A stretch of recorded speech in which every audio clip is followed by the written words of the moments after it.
And there is no greater edge than sitting down with a cup of tea and a notepad and listening to Joanne Clifton in Choreography Corner.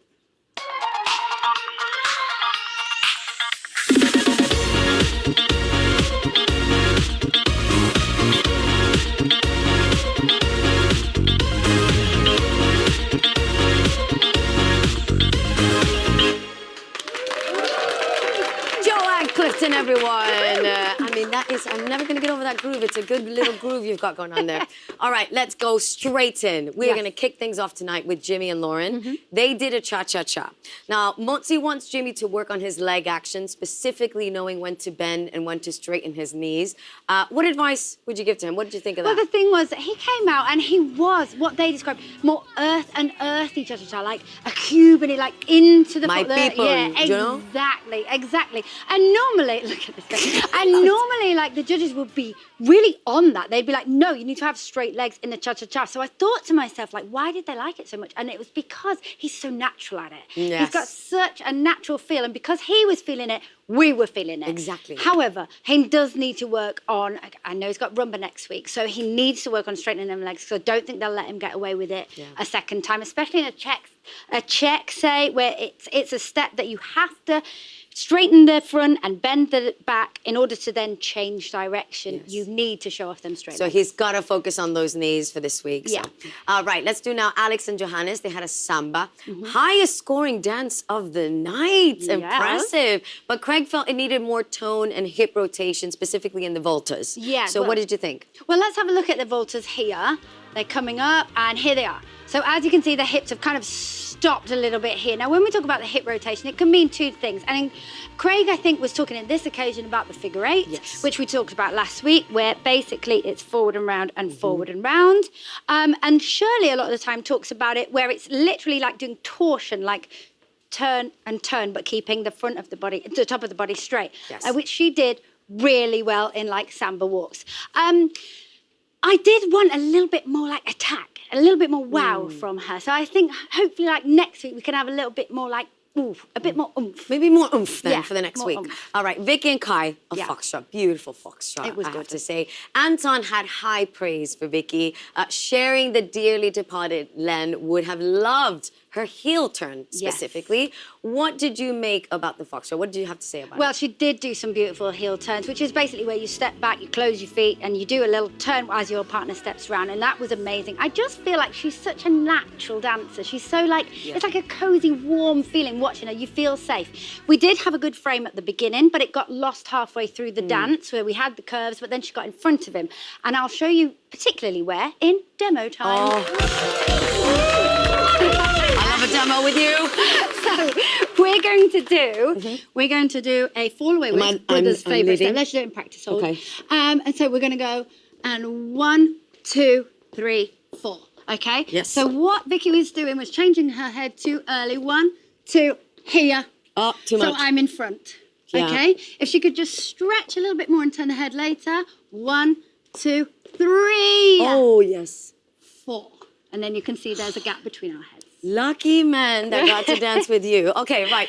Let's go on to Ross and Yavita. They did a waltz. Monty, Shirley, and Anton all agreed that Ross had really got better throughout the last week. But Monty felt that Ross still needs to work on his musicality, though. Yeah. How would you help Ross progress? Well, first of all, I want to say that he came out and he was doing some lovely heel leads. I was really, really pleased to see. Look, there we go. Yeah. Bam! Lovely, lovely feet. But then halfway through, it looked like to me that inside himself, he was counting or saying forward, side, close, or 1, 2, 3. Right, and it was quite staccato the way he was counting. So what he was doing was cutting short the 2, and then his feet were closing the 3 a little bit early before the beat. So we didn't have any like rise and fall, filling out the music, or any sway or anything like that. Now, if you think of a swing, because it is a pendulum action, 1, 2, 3, 1. We've got all this time, 2, 3, 1, and the 3, 1 blends in. So I think just counting maybe in a different really way. Extending each count as much as possible. 2, 3, 1 will help rather than going 1,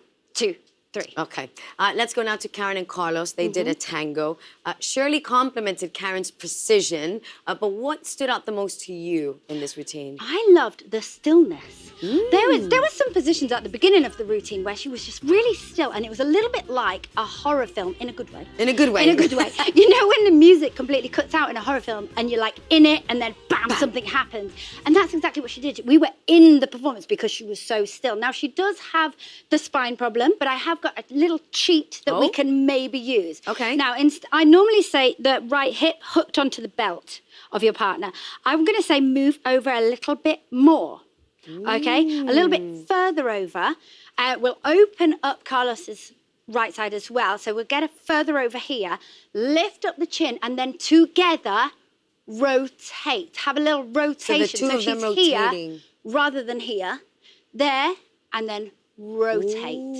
And I think that will give an illusion of a bigger frame. All right, let's go now to George and Alexis. They did a paso doble. What a paso doble as well. Amazing. It's my favorite one. Oh my God. Motzi wants to see the more fluidity from George when he goes from foot to foot. Yeah. Any advice that you'd give him to help him achieve that? I think it was a little bit foot to foot, but also from figure to figure, like step to step. And there was just a few moments. I look at this. But this is what I want to talk Yes. about. But yeah, so it looked like he was finishing one step and then going, okay, now here's the next one. So we just need a little bit more fluid in that. But here, as we can see the lines, I was so impressed because it's as if like he had an energy of a violin string, just like pulled so tight. And you know, when they're playing, it's like, like that. And it was still kind of breathing and moving, but there was this tension. It was just He did. right. He gave me that underwater pressure feeling. That. Yeah. Careful of the feet turned in. Oh.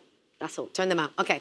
Balvinda and Julian, they did a Charleston. Closed the show. Amazing. High praise from all the judges, and they all noticed improvement in her as well. But Craig felt that more energy was needed in Balvinda's arms. So what is your verdict? Do you agree? Do you think she won? Yeah, I slightly agree. But I do think she did amazingly well. It was a great ending to the show. And she's obviously having a great time. The Charleston's She's got so quite much free, personality. though. Yes, with Lindy Hop as well, like aspects of it, you do kind of fling your arms out a little bit. But sometimes you need to like throw them and then stop. Yeah. So it gives the arms purpose or it gives a storytelling kind of thing. And also with the stop, it looks a bit more in sync with your partner. True. Rather than just going boom. Yeah, it will look cleaner, I guess, like you said. Lewis and Katya, Viennese Waltz. Why? Anton and Craig both praised Lewis's power, but Anton also believes that it's all about refinement now for Lewis. So how can Lewis keep the intensity while still working towards this refinement that they need? I mean, I liked it. I was more on Craig and Anton's side. I thought Shirley was quite harsh with them because if it was more of a classical music, like da da da da dum bum bum bum bum, then yeah, we'd do it soft. But this music lent itself, and the storytelling, the story that Katya's created lent itself to it. Yes. However, we do need light and shade. So maybe in some areas we could have softened up a little bit to make the more powerful ones even more powerful. Yeah. In terms of head and frame, when he sways, be careful, especially this way. 1, 2, 3. He was like swaying and coming back on himself. So we want 1, 2, stretch this side up to where you're going. Right. There. And then remember where you've been on the other side. So it keeps Katya here rather than going into her space. He breaks it too much a little bit, doesn't he? And gets into Katya's window. But you're right. I mean, he was in a cage. He came out. Yeah, there's a whole, he did a whole big thing. story to it, which I love. Yeah, so. and we like seeing different things on Strictly, so it we works. do, we Exactly. do. Well, you have been absolutely brilliant. This has been a lovely 2 days. Can we do it again sometime? We will. I'll come to your house next Saturday. All right, give it up for Joanne Clifton, everybody.